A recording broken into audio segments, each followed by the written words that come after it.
Hello kids. ஒரு வயதான மேஸ்திரி வேலையிலிருந்து ஓய்வு பெற விரும்பினார். இனியாவது குடும்பத்தோடு நேரம் செலவழிக்க வேண்டும் என்பது அவர் திட்டம். முதலாளியான கான்ட்ராக்டரிடம் இந்த முடிவை அவர் சொல்ல, தனது நீண்டகால ஊழியர் ஓய்வு பெறுவதில் கான்ட்ராக்டருக்கு லேசான வருத்தம். சில வினாடிகள் யோசித்தவர், எனக்காக ஒரு உதவி செய்ய முடியுமா?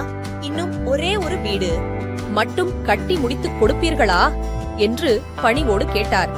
மேஸ்திரி அதற்கு சம்மதித்து பணியை தொடங்கிவிட்டாலும் அவரால் முழு ஈடுபாட்டோடு அந்த பணியில் கவனம் செலுத்த முடியவில்லை. ஏதோ ஒரு பொருளை பயன்படுத்தி ஏதோ ஒரு வடிவமைப்பில் ஏனோ தானோவென்று வீடு கட்டினார். வேலையிலிருந்தே ஓய்வு பெறப் போகிறோம், இனி இந்த வீட்டை ஒழுங்காக கட்டினால் மட்டும் என்ன கிடைத்துவிடப் போகிறது என்கிற அலட்சிய மனப்பாங்கு.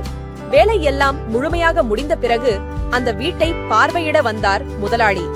வாசலிலேயே வரவேற்ற மேஸ்திரியிடம் சந்தோஷமாக அந்த வீட்டுச் சாவியை எடுத்து நீட்டினார். இந்தாருங்கள், இந்த வீடு உங்களுக்கான என் அன்பு பரிசு. எங்கள் நிறுவனத்தில் இத்தனை நாள் செய்ததற்கான வெகுமதி என்றார் முதலாளி. மேஸ்திரிக்கு முகத்தில் ஈயாடவில்லை. என்ன கொடுமை இது!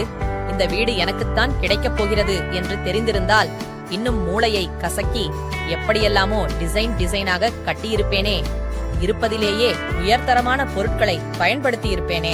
ஷே, இப்படி அநியாயமாக ஏமாந்து போய்விட்டேனே என்று மனதுக்குள் ஏகமாக புழுங்கினார்.